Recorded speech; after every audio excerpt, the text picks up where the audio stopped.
Hello, welcome to Petrol Media. I'm your host, Terrence, and today I got a package in. It's something I ordered a little while ago, and it's finally here, and I'm going to take a look at it. We're going to open the box together, and we're going to see what I picked up.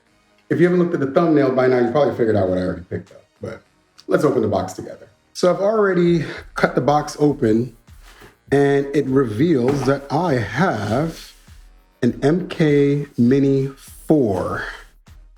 Now, why do I need this if I already have a mini keyboard? Well, I really wanted access to all the sounds that comes with this device, but I also wanted to have a secondary machine that I can actually just have in the studio and sometimes travel with. And the mini MK4 controller is just perfect for that reasoning. Also, mine is the Curry Case Edition. What's that about? Let's find out together. So I'm gonna go ahead and see if I can do this with one hand. Always doing it with one hand. And oh, what's that about? All right, before we even get to that, first we're gonna take this out. So I've already seen all the reviews on this thing. That's part of why I bought it was because of the reviews. The reviews were pretty solid. And I've never really been a huge fan of a lot of the Akai mini controllers, but this one seems relatively well built. So I figured, why not get this one? Also, this one is gonna be here. So when I'm using the One Plus in controller mode, it's gonna be connected to this thing, and it's gonna sit here because I'm not gonna need the keyboard, because in controller mode, I'm 100% in the MPC, and these just become extensions of the software on the computer. So the plan is to have it look just like this. And I think that's a good look. You know, simple, easy controller. It fits perfectly with this. And to be honest with you, it's not much smaller than the Mini Lab. And the only real benefit is the extra controls. Now, with this, you can tell straight up in full comparison, everybody's been talking about how these mini, I want to call them mini fat pads, like Akai made mini fat pads.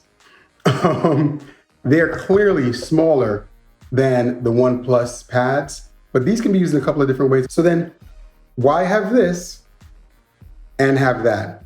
Well, I've had this for forever. This is my Mini Lab 3. I have a ton of Arturia plugins, and these infinite knobs and the faders all work with those plugins. And this one is connected to my Mac.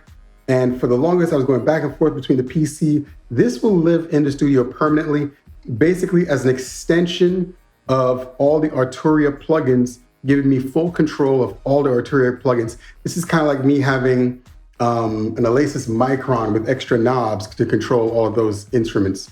To me, that makes perfect sense.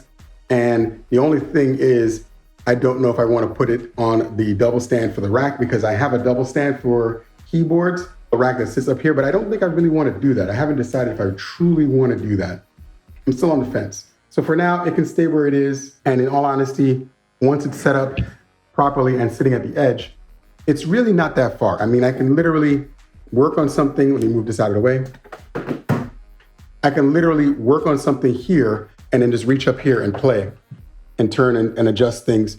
And remember, this screen right here is a mirror image of that screen. Having the keyboard be wireless for the Mac, I can flip back and forth between the two screens and work. Also, when I'm working on stuff and I'm filming, you guys can see what I'm doing more easily.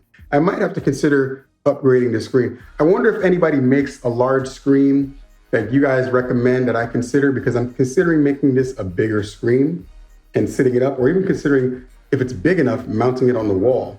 I just haven't decided which way I want to go with that just yet. But now, I am officially done. This is essentially my early Christmas gift. All of this is my early Christmas gift. The Mini MPK4, the 2000 XL are pretty much my early Christmas gift. The studio is pretty much done for now. There are 2 extra input slots available on my Behringer ADAT, and I have something in store for that, but that's a next year problem. That's not a this year problem. Yeah, I gotta admit that this is a clean look. I mean, it looks good. It does look good, right? I think so. So you guys tell me what you think. I'm gonna get this all set up soon. I'm going to set this up this week anyway, and then I'll drop another video of how I have this configured for you guys to see, because it's gonna take a second.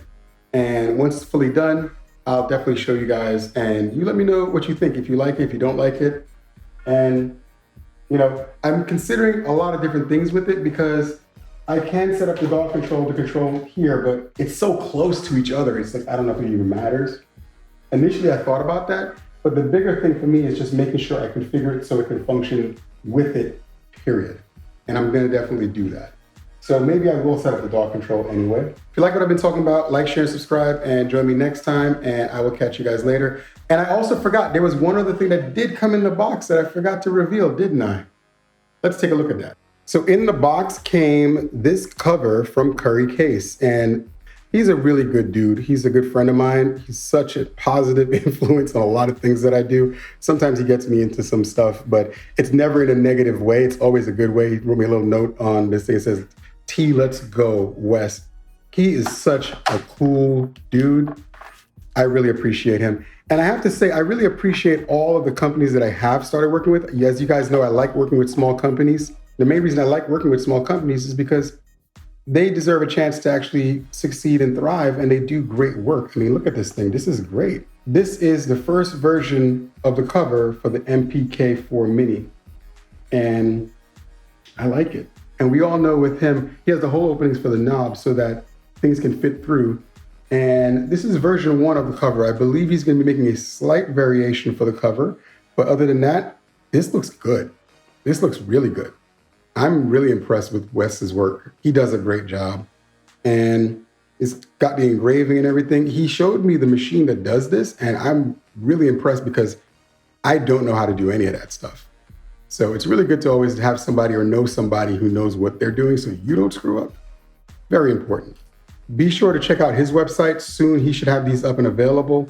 Right now, if I'm correct, by the time you guys see this video, it probably already happened, but I know he's doing a lecture at a university about entrepreneurship, and he's such a cool dude. If you haven't checked him out, go check him out. So Wes, thank you for this. I really appreciate it, brother. Let me know what you guys think. What do you think of the mini MPK4 setup with the One Plus? And what do you think about the cover? Like, the cover is nice. At least I think it's nice. What are your thoughts? Let us know. Talk to Curry Case. Check him out. Dude is such a quality guy. He makes so many different covers for so many different devices that we all love and cherish. And I think it's worth going to his site and picking up a couple of things. You know me, I'd rather you buy than try to cheat somebody when it's going to be quality. Like my wife and I always say, buy once, cry once. Catch you guys later. Like, share, and subscribe, and join me next time.